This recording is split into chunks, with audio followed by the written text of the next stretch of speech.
The night of May 2nd, 1957, was thick with the kind of humid New York heat that makes the city feel like it's breathing down your neck.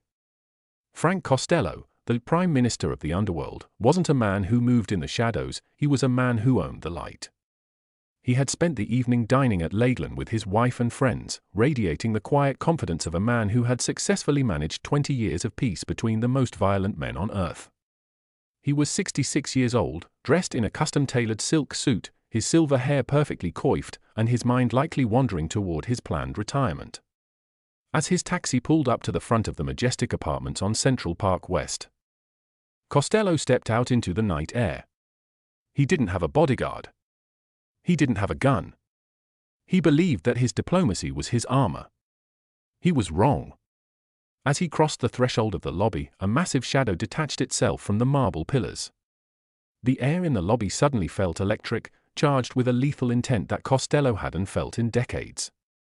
Before he could even turn his head, a voice, raspy, high-pitched, and trembling with a mix of adrenaline and hatred, echoed through the silent hallway. "This is for you, Frank." In that split second, the world slowed down. The man behind the voice was Vincent the Chin Gigante, a 300-pound behemoth sent by Costello's bitter rival, Vito Genovese.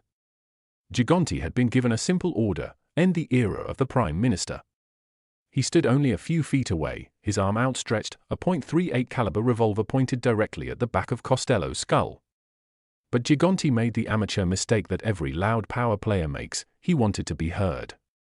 By screaming that iconic sentence, he gave Costello a fraction of a second to react. Instinct, honed by decades of survival in the bloodiest streets of East Harlem, took over. As the hammer of the revolver dropped, Costello reflexively turned his head toward the sound. The muzzle flashed, the roar of the gunshot shattered the lobby's silence, and a lead slug tore through the air. It was a shot that should have ended a legacy, but because of that one-inch turn, the bullet didn't penetrate the skull. Instead, it grazed the side of Costello's head, carving a bloody furrow across his scalp and sending him crashing to the marble floor. Blood pooled on the white marble, staining the expensive stone as Gigante, convinced he had just executed the most powerful man in New York, sprinted out of the building and disappeared into a waiting getaway car. Costello lay there, ears ringing, the world spinning in a blur of red and gold. The long peace was over. The Prime Minister had been struck, and the underworld held its collective breath. Everyone from the docks of Brooklyn to the boardrooms of Wall Street knew what was coming next. A hit on a man like Costello demanded a response that would burn the city to the ground. They expected a bloodbath. They expected Albert Anastasia, the Lord High Executioner, to fill the streets with Genovese soldiers. But Frank Costello, even as he felt the warmth of his own blood running down his neck, was already thinking 3 moves ahead. He realized that this bullet wasn't just an assassination attempt, it was a test of his philosophy. If you are watching this and you realize that the most dangerous moment of your life is also the moment where you have the most leverage, then you have the mind of a true strategist. Most people react to an attack with raw emotion, but the elite, the ones who truly rule, react with calculated intent. We are dissecting the life of a man who looked death in the eye and saw a business opportunity. If you want to learn how to turn a crisis into a kingdom, if you want to understand why the whisper of a survivor is more powerful than the shout of a killer, then you are in the right place. Subscribe to this channel right now to join our ranks. Give this video a like to show that you value the resilience of the mind over the clumsiness of the gun. And I want you to go to the comments right now and type "survivor" in all caps. Let's see who among you is ready to keep their head when everyone else is losing theirs. Now, let's go to the hospital room where Costello made the most legendary and non-move in history. When the police arrived at the Majestic, they found a man who was remarkably composed for someone who had just taken a bullet to the head. Costello was rushed to Roosevelt Hospital, where doctors confirmed that he had survived by a literal inch. The bullet had traveled around the exterior of his skull, leaving him with a spectacular bandage but no permanent damage. But the real drama was happening in the hallway. The detectives of the NYPD, led by the most aggressive investigators in the city, crowded around his bed. They knew who had done it. They knew Genovese was behind it. They offered Costello a deal: give us the name, give us the shooter, and we will dismantle the Genovese family for you. Costello looked at them through the haze of painkillers and blood loss, his voice a dry, steady rasp. "I didn't see a thing," he said. "I have no enemies. It must have been a mistake. this wasn't just a man following the code of omerta. This was a strategic masterstroke. By refusing to name Gigante, Costello achieved three things at once. First, he maintained his untouchable status as a man of honor, ensuring that the rank-and-file soldiers of every family still respected him more than the traitorous Genovese. Second, he robbed Genovese of the glory of the hit. By claiming he didn't even see the shooter, he made Gigante look incompetent and invisible. But third, and most importantly, he began the process of psychological suffocation. He knew that Genovese was waiting for a war. He knew Genovese had his soldiers fueled up and ready to fight. By refusing to fight back, Costello denied Genovese the very war he was prepared for. He left Genovese standing in an empty ring, punching the air, while the rest of the commission looked on in disgust at the man who had tried to kill a prime minister and failed so miserably. The "This is for you, Frank" scream became the ultimate embarrassment for the Genovese faction. It was the shout that saved the target. Costello used the next few days to conduct a phone call revolution. From his hospital bed, he reached out to his political contacts, his judges, and the other family bosses. He didn't ask for a hit, he asked for sanctions. He began to systematically cut off the Genovese family's air supply. He pulled union support from Genovese-controlled construction sites. He had his judges deny bail for Genovese street earners. He was showing the underworld that while Genovese could pull a trigger, Costello could pull the plug on the entire city's economy. He was proving that the Prime Minister was more dangerous as a victim than he ever was as a boss. However, the pressure was mounting. While Costello was winning the Cold War with diplomacy, the streets were getting restless. Albert Anastasia was pacing his barber shop, screaming for Genovese's head on a platter. The younger soldiers, who didn't understand Costello's soft power, were starting to think the old man had lost his nerve. They didn't see the strategy, they only saw the bandage. Costello knew that he couldn't stay in the hospital forever. He had to make a final appearance, a grand exit that would secure his life and his fortune while leaving Genovese with a hollow victory.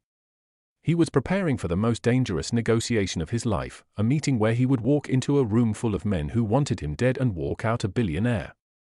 The mirror was being polished, and the final reflection was about to destroy Vito Genovese's dreams of total power. The bullet that grazed Frank Costello's skull on that humid May night didn't just leave a scar on his head, it left a permanent mark on the history of organized crime. As Costello sat in his hospital bed, his head wrapped in a thick, white turban of bandages, he looked less like a victim and more like a king who had just survived a coup. Outside the hospital doors, the streets of New York were humming with the sound of sharpening knives. The Genovese faction was waiting for the retaliation. They expected car bombs, drive-by shootings, and the total annihilation of their ranks. But the Prime Minister was playing a game they didn't understand. He wasn't looking for a casket, he was looking for a graceful exit. Costello knew that if he fought back with lead, he would eventually lose to a younger, more desperate man. But if he fought back with silence and structure, he could walk away with everything he had built while his enemies rotted from the inside out. The days following the shooting were a masterclass in passive-aggressive dominance. Costello's refusal to identify Vincent Gigante, despite the fact that the two men had been inches apart, sent a shockwave through the commission. By uttering the words, "I didn't see a thing," Costello effectively disarmed Vito Genovese. He took away Genovese's ability to claim he was a conqueror. If Costello didn't recognize the attack, then the attack technically didn't happen in the eyes of the underworld's law. He turned Genovese into a ghost, a man who had committed the ultimate sin of the mafia, striking a boss and failing, without even getting the credit for the attempt. This silence was more painful than a dozen bullets. It left Genovese in a state of perpetual anxiety, waiting for a blow that Costello had no intention of delivering himself. Instead, Costello began to move the invisible hand of the city's political machine. While he was recovering, Costello began to defund the very infrastructure that kept the Genovese family profitable. He didn't send gunmen to Genovese's docks, he sent inspectors. He didn't hit Genovese's gambling dens, he had the police accidentally find the ledgers. He was systematically proving that without the Prime Minister's diplomatic protection, the Mafia was nothing more than a group of thugs waiting to be arrested. He was showing the other bosses that life under Vito Genovese would be a life of constant legal pressure, frozen assets, and prison sentences. He made Genovese's leadership look like a liability. He was performing a corporate divestment of his power, pulling his political shares out of the family business and leaving the new management with a bankrupt system. The brilliance of this move is something that most people who chase power never understand. We are often taught that when someone strikes you, you must strike back harder to maintain your respect. But Frank Costello understood that true respect is found in being the man who controls the outcome, not the man who wins the street fight. If you are starting to see that the most effective way to handle a rival is to make yourself the source of their stability, and then quietly walk away with the foundation, then you are developing the mindset of a master strategist. This channel is dedicated to those who prefer the subtle move over the loud gesture, the long game over the quick fix.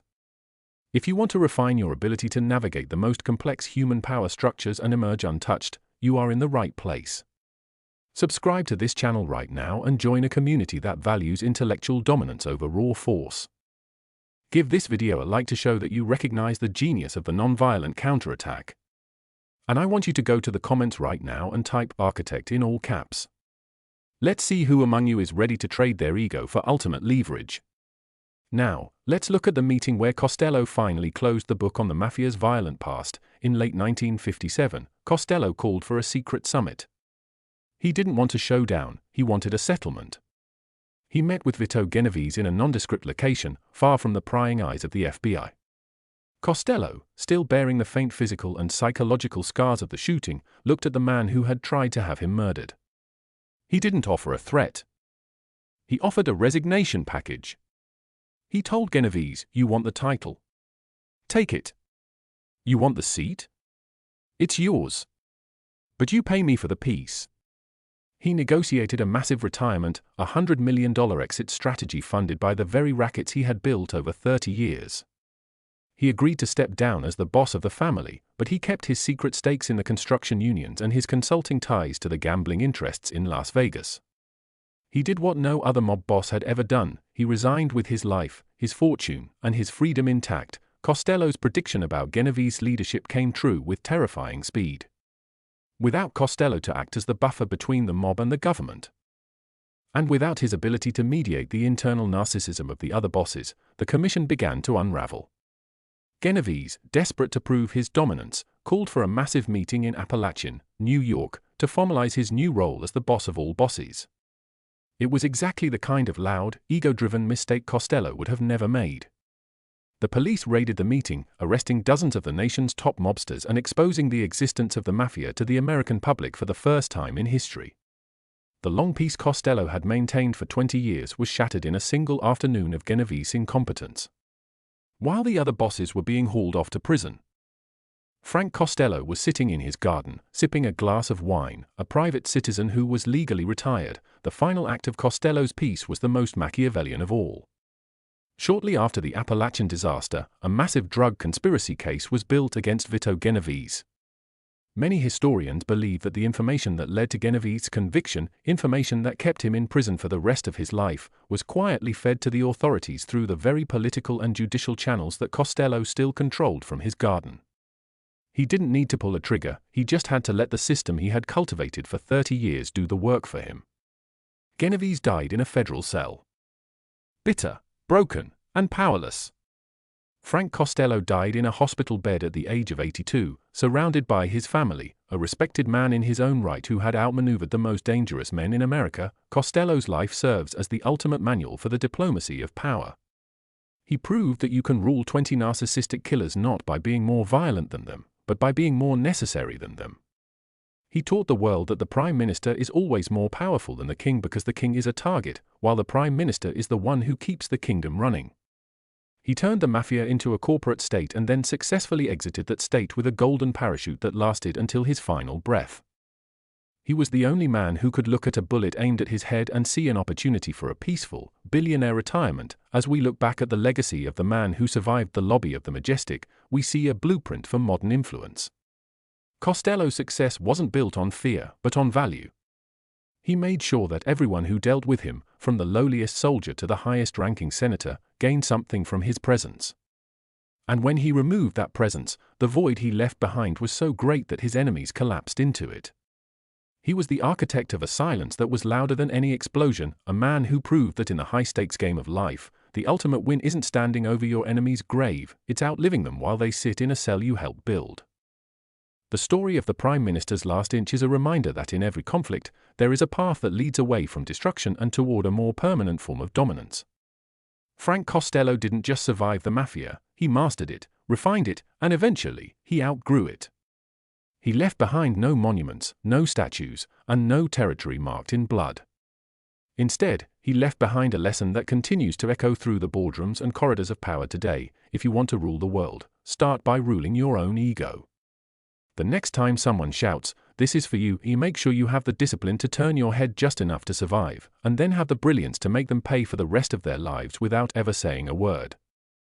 If this exploration of high-level diplomacy and strategic retirement has changed the way you view the path to success, then you are ready for the next level of our journey. Frank Costello was just one of many who understood the hidden levers of history.